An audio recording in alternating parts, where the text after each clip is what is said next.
Welcome students once again in our online education term. So we have been here from 15 to 16 days.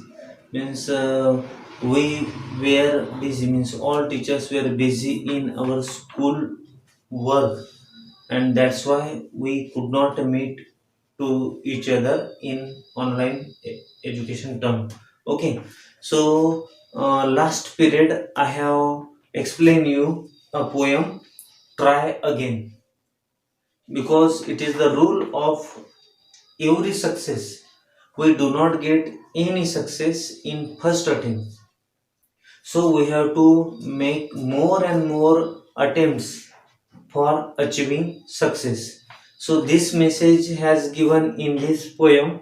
Okay, so I had sent you a video related with this poem and its recitation. I had noted you to recite this poem, write down this poem in your notebook and write down its rhyming words also. Now in this period we are going to see English workshop, means exercise related with this poem. So open the page number 28 and try to understand. Okay, so have you opened the page at 28? Now first question. So what is first question given here? The following anagrams contains word phrases from the poem. Okay, anagrams. What do you mean by anagrams? Suppose there are two words, but we can prepare another word also using that same letters. For example, all make. I have written down all make. AWL all make. So we can prepare means new words like this. Call me from this all me. Okay, some words given here, and these words having different meaning, and you have to join these words and prepare new words which is given in this poem. For examples, look at this first word, rainy. Tag. Okay, tag is different word, rainy is different word, but using or combining, making the combination of these two words, we find new words which is given in this poem, and that word is the title of this poem. What is? Try Again. T is here, R is here, Y is here, A is here, G is here, A is here, I is here, and N is here. So new word is formed which is given in this poem. Try again. Now next, second one is given, our cage. Our cage. OURCAGE. So try to understand which new words will be formed with the help of two words. It's very easy. Means you have constructed, and this word is given in our poem, which is courage. COURAGE. C is here, O is here, U is here, R is here, AGE. Courage. Courage means dhairya. Okay. Now third word. Third word, wait. SIR. So wait, sir. Wait means husbandry, animal husbandry doctor, and sir means teacher. So new word is formed from this poem here. So what is wait, sir means? STRIVE. Strive. Strive means chikati. Will try very hard and struggle, संघर्ष करने. Okay, so we have less time to complete all these pictures within a video, so I have explained you three words from these pictures. Anagrams. Okay, so these are called anagrams. Anagrams means शब्दांची अदलाबदल, अक्षरांची अदलाबदल केलेली असते, परंतु तेच अक्षर घेऊन आपल्याला नवीन शब्द बनवायचा असतो. Did you understand? Now page number 29. New word is given here, new question is given here. Second, pick out lines that convey the following from the poem. Convey means giving a message.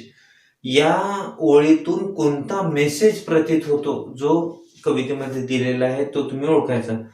So if you keep trying without doubt you shall win. म्हणजे तुम्ही जर कुठलीही शंका न ठेवता जर प्रयत्न करत राहिले तर तुम्हाला यश मिळणार.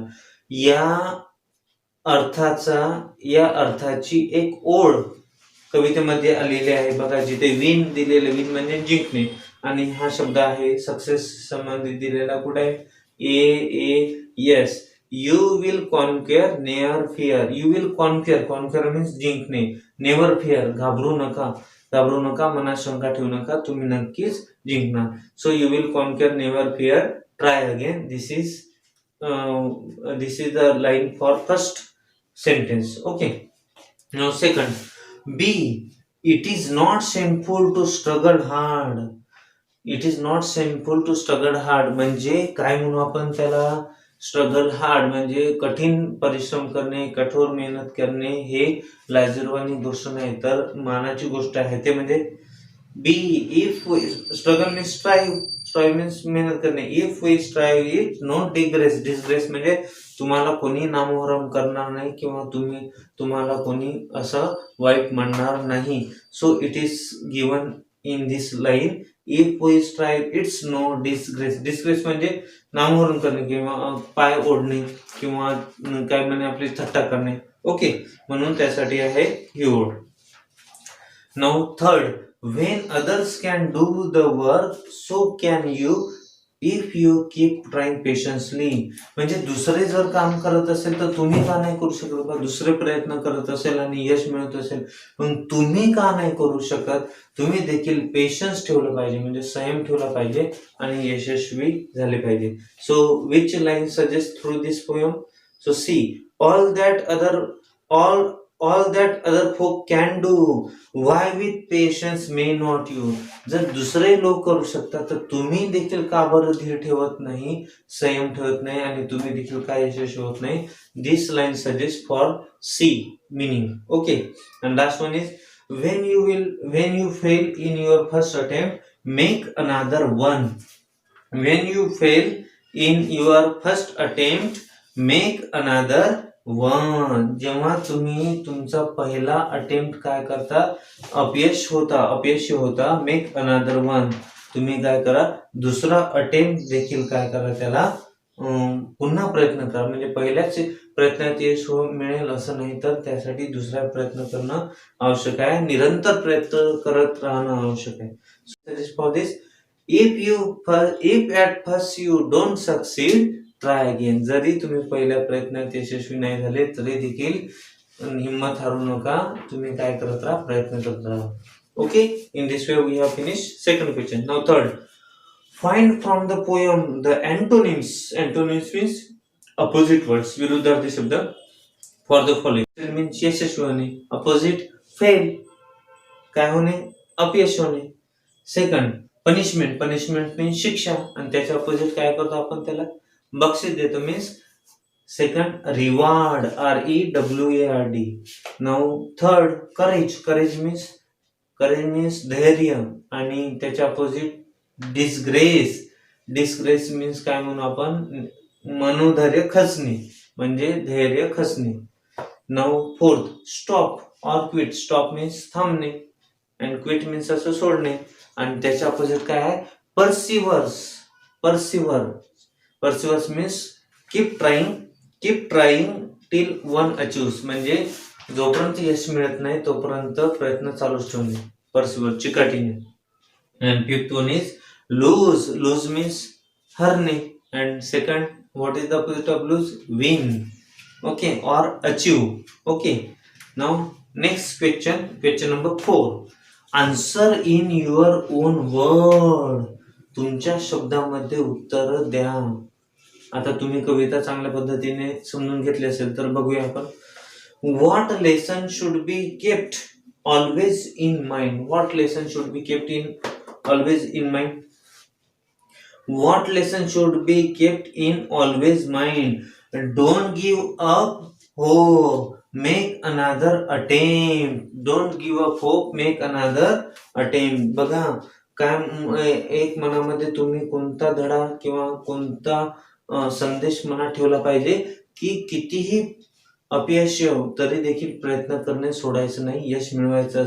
डोंट गिव्ह अप होप, आशा सोडायची नाही. मेक अनदर अटेम्प्ट, पुन्हा प्रयत्न करायचा आणि यश मिळवायचं. Okay. Now what should someone who loses the race do? जर कोणी काय होत असेल की शर्यत हरत असेल तर तुम्ही काय केलं पाहिजे? तर त्यांना आपण हिंमत दिली पाहिजे. अरे बेटा, ही तुझ्या जीवनातली पहिली आणि शेवटची स्पर्धा नाही आहे. तुला आणखी बऱ्याच मोठ्या स्पर्धेत भाग घ्यायचा आहे आणि म्हणून काय होऊ नको, निराश होऊ नको, आणखी प्रयत्न कर. Okay. So how we say in English? Ensure him, confident him, ensure him that this is not your final race. म्हणजे ही तुझी शेवटची शर्यत नाही आहे. You have a lot of races and you have success. You will get success if you keep perseverance for keeping attempts. Okay. Now third, what quality is important when you are struggling for success? मग यशाकरता प्रयत्न करत असताना तुम्हाला कोणती quality, कोणते गुण तुमच्यामध्ये असणं आवश्यक आहे? कोणते गुण असणं आवश्यक आहे? Very good, you understood it easily. Courage and patience. Practice more than practice makes man perfect. Success does not get in one और फर्स्ट अटेम्प्ट. म्हणजे जेव्हा आपल्याला पहिल्याच प्रयत्नामध्ये यश मिळतं का? नाही. तर प्रयत्न करतच राहणं आवश्यक आहे आणि त्याच्यासाठी करेज म्हणजे धैर्य पाहिजे आणि पेशन्स म्हणजे संयम पाहिजे, की प्रयत्न करताना कितीही अपयश आले तरी खचून जायचं नाही. Don't be disgrace. And last one is, when can success have greater value? When you get it easily or difficult. बघा की तुम्हाला यशाचं महत्व केव्हा कळेल किंवा त्याचं मूल्य केव्हा जाणवेल? सहज यश मिळवलं तेव्हा, की प्रयत्न म्हणजे यश मिळवताना खूप संघर्ष करावा लागले तेव्हा? तर तुम्ही देखील याचा विचार केला असेल. सर बरोबर आहे. जर कुठलीही गोष्ट जर साधेपणाने भेटली किंवा कमी श्रम करताना मिळाली तर त्याचं महत्व नसतं. पण एखादी गोष्ट जर आपल्याला खूप प्रयत्न करून आणि कष्ट करून मिळाले तर त्या कष्टाचं काय आपल्याला चीज माहीत पडतं आणि ती गोष्ट आपण कधी विसरत नाही. कारण की ते यश जे आहे ते फार काळापर्यंत टिकतं. कमी श्रमात मिळालेले यश हे फार काळ टिकत नाही. So when we get success for continuous effort with difficult, that success have greater value. जे यश मिळवण्यासाठी आपण भरपूर प्रयत्न करतो त्या यशाची किंमत अधिक असते. Did you understand? Now we have completed these 4 questions. Now next question, 5th. Read the poem and fill in the web. Web means जाळ हे दिलेलं आहे याचं. ओके. चुझिंग point from it. बघा मिडल साइडला एक रेक्टेंगल दिलेला आहे, त्याच्यामध्ये शब्द दिलेला आहे व्हॉट लीड्स टू सक्सेस. यशापर्यंत जाण्याचे काय मार्ग आहे किंवा यशापर्यंत कसं पोहोचता येईल? तर first one is given for you, trying again. म्हणजे प्रयत्न करत राहणे. ट्राईंग अगेन, पुन्हा प्रयत्न करणे. मग तसंच आपल्याला काय करता येईल? कीपिंग परसिव्हरन्स, चिकाटी ठेवणे. नेक्स्ट मेकिंग स्ट्रगल, श्रम करणे किंवा संघर्ष करणे. कीपिंग पेशन्स व्हाईल प्रॅक्टिस, संयम ठेवणे किंवा प्रयत्न करताना संयम ठेवणं. Then last one is never giving up hope, आशा सोडायची नाही. Never giving up hope. These are the trying again, keeping perseverance, making struggles, keeping patience while practice and never giving up hope. धीर सोडायचा नाही किंवा आशा सोडायची नाही. एक वेळेस आपल्याला नक्कीच यश मिळेल. Okay. And last question is, most lines from the poem can serve as a truth or a proverb. म्हणजे या कवितेमध्ये ज्या काही ओळी दिलेल्या आहेत त्या एकतर सत्य आहे, युनिव्हर्सल ट्रूथ आहे, त्रिकल्पादी सत्य आहे, ते आपल्या जीवनाला लागू पडतं आणि सोबतच सर्व मानव जातीला लागू पडतं. ओके, तसेच त्याला प्रोव्हर्ब म्हणतात, म्हण म्हणतात. For example, practice makes man perfect, प्रयत्नानेच यश मिळतं. ओके, अधिक सरावानेच आपल्याला यश मिळतं. Like this means failure means unsuccess is the next step to success. म्हणजे अपयश ही यशाची पहिली पायरी असते असं देखील म्हणतात.